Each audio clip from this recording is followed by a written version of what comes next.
Salam sejahtera Malaysia. Salam sejahtera tuan-tuan dan puan-puan.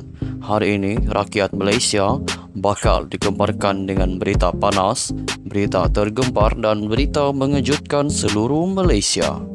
Berita politik, ekonomi dan perkembangan Malaysia segalanya ada di dalam channel ini untuk semua keluarga Malaysia yang dicintai dan dikasihi. Mari kita menonton video ini. Sebelum itu, sila pertimbangkan untuk tekan butang like, komen, share dan subscribe serta aktifkan lonceng notification supaya anda tidak ketinggalan dengan info-info terkini daripada channel ini.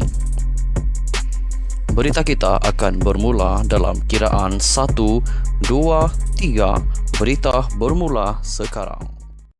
Hai, halo, salam sejahtera kepada seluruh rakyat Malaysia. Selamat petang tuan-tuan dan puan-puan. Berita hari ini dipetik daripada Malaysia Kini. Rafizi, Perdana Menteri, jadi Menteri Keuangan kerana situasi luar biasa.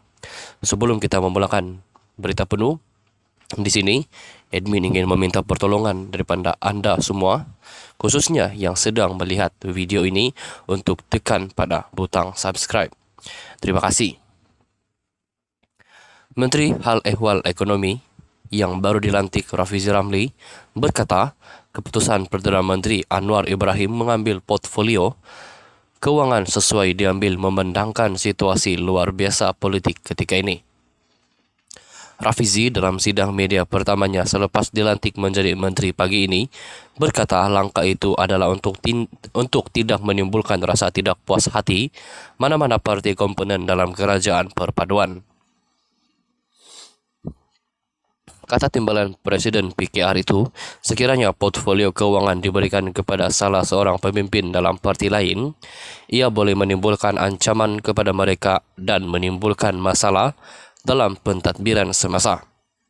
Pada pandangan saya, itu satu keputusan yang sangat sukar telah diambil kerana bila kita ada gabungan-gabungan yang masing-masing bentuk kerajaan, dah tentu setiap komponen parti mahu jawatan Menteri Keuangan itu berada di pihak mereka. Contoh, ada orang dari PH jadi Menteri Keuangan pun akan jadi masalah kepada BN. Kalau dari BN ada masalah pada PH. Oleh kerana situasi luar biasa ketika ini, maka keputusan itu bagi saya sesuai buat masa sekarang, yaitu senang Perdana Menteri jadi Menteri Keuangan supaya tak timbul isu dengan gabungan berbeza dalam kerajaan, katanya di Menara Prisma di Putrajaya hari ini. Pelantikan Anwar sebagai Menteri Keuangan mendapat kritikan pelbagai pihak. Sebelum Anwar, Najib Razak adalah Perdana Menteri terakhir yang secara serentak memegang jawatan Menteri Keuangan.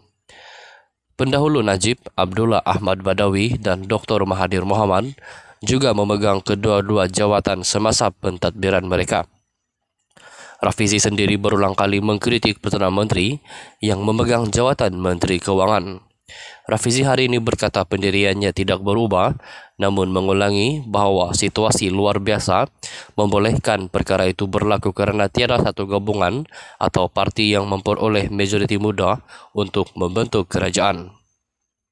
Kita memerlukan kepimpinan ekonomi yang kukuh untuk menjadi teras kepada kerajaan. Saya harap kita bergerak ke hadapan dan meletakkan segala-galanya pada tempatnya. Keadaan sekarang adalah pengecualian dan bukan norma, katanya. Dalam perkembangan belasingan, Rafizi mendedahkan kerajaan dijangka membentangkan semula belanjawan negara dalam tempoh 1 atau 2 bulan akan datang. Dia mendedahkan bahawa belanjawan mini akan dibentangkan dalam sidang parlimen selama 2 hari pada 19 dan 20 Disember. Kerajaan akan membentangkan bajet emolumen pada persidangan akan datang dan kemudian bajet penuh akan dibentangkan mungkin dalam masa 1 hingga 2 bulan selepas itu. Kami telah menelitinya tetapi hanya pada peringkat makro, jadi terlalu awal untuk mengatakannya sekarang.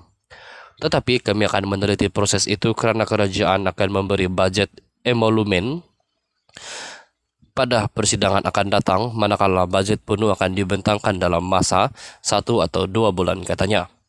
Mengenai keutamaan sebagai Menteri Hal Ehwal Ekonomi, Rafizi berkata unit perancang ekonomi bermatlamat untuk meningkatkan pendapatan negara. Beliau menekankan bahawa banyak tumpuan juga akan diberikan kepada negeri-negeri dengan bilangan penduduk miskin yang tinggi dan kepada kumpulan yang paling terdedah dari segi ekonomi dalam masyarakat. Tumpuan yang kukuh juga akan diberikan kepada matlamat pembangunan mampan, teknologi dan ekonomi pengetahuan. Melihat kepada apa rancangan itu, saya tahu bahawa penjawat awam cuba sedaya upaya dan telah meliputi semua bidang yang diperlukan. Apa yang perlu kita pastikan ialah terdapat perpaduan yang kukuh daripada pucuk pimpinan kerajaan sehingga ke bawah. Ini bagi memastikan semua rancangan dilaksanakan dengan sewajarnya dan mesej kami disampaikan dengan baik. Kemudian, saya fikir kita boleh mempunyai momentum untuk memastikan negara dapat memberi tumpuan kepada pembinaan ekonomi, katanya. Sekian saja perkongsian untuk hari ini. Kita jumpa lagi di video yang seterusnya. Stay safe, stay healthy, bye-bye. Hai, halo, salam sejahtera kepada seluruh rakyat Malaysia. Selamat petang, tuan-tuan dan puan-puan. Berita hari ini dipetik daripada Malaysia Kini. Rafizi, Perdana Menteri, jadi Menteri Keuangan kerana situasi luar biasa.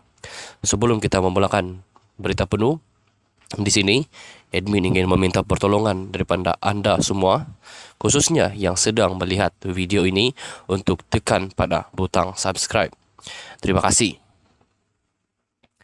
Menteri Hal Ehwal Ekonomi yang baru dilantik, Rafizi Ramli, berkata keputusan Perdana Menteri Anwar Ibrahim mengambil portfolio keuangan sesuai diambil memandangkan situasi luar biasa politik ketika ini.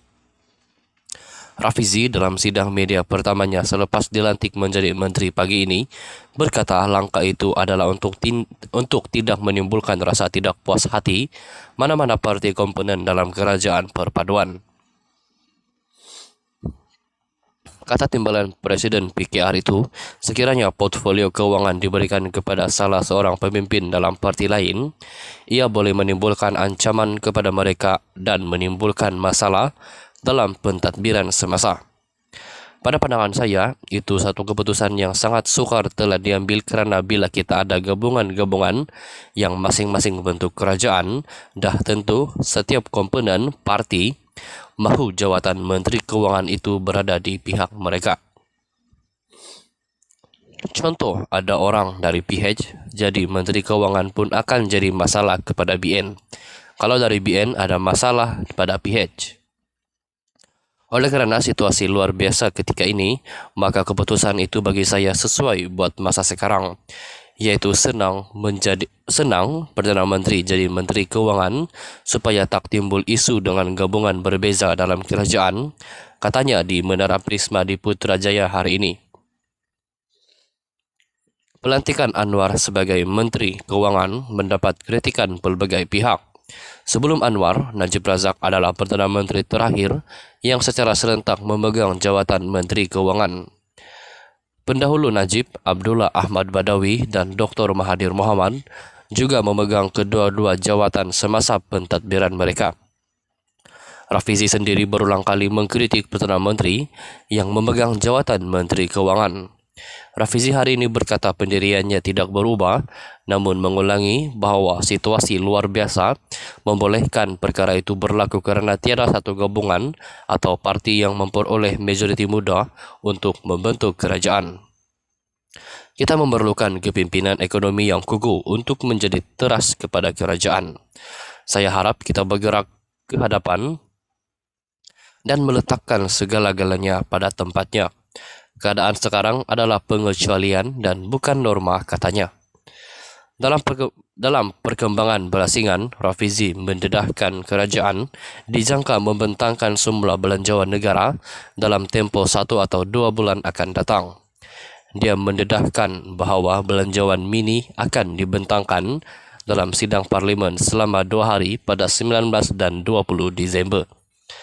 Kerajaan akan membentangkan bajet emolumen pada persidangan akan datang dan kemudian bajet penuh akan dibentangkan mungkin dalam masa 1 hingga 2 bulan selepas itu.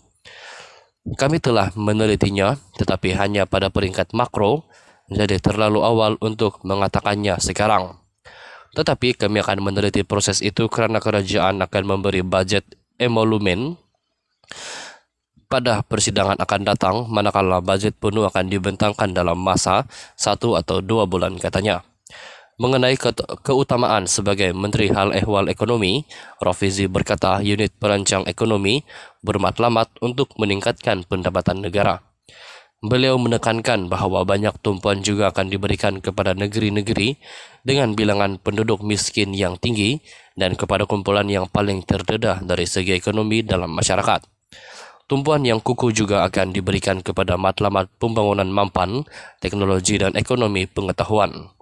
Melihat kepada apa rancangan itu, saya tahu bahawa penjawat awam cuba sedaya upaya dan telah meliputi semua bidang yang diperlukan. Apa yang perlu kita pastikan ialah terdapat perpaduan yang kukuh daripada pucuk pimpinan kerajaan sehingga ke bawah. Ini bagi memastikan semua rancangan dilaksanakan dengan sewajarnya dan mesej kami disampaikan dengan baik. Kemudian saya fikir kita boleh mempunyai momentum untuk memastikan negara dapat memberi tumpuan kepada pembinaan ekonomi katanya. Sekian saja perkongsian untuk hari ini. Jumpa lagi di video yang seterusnya. Stay safe, stay healthy, bye-bye.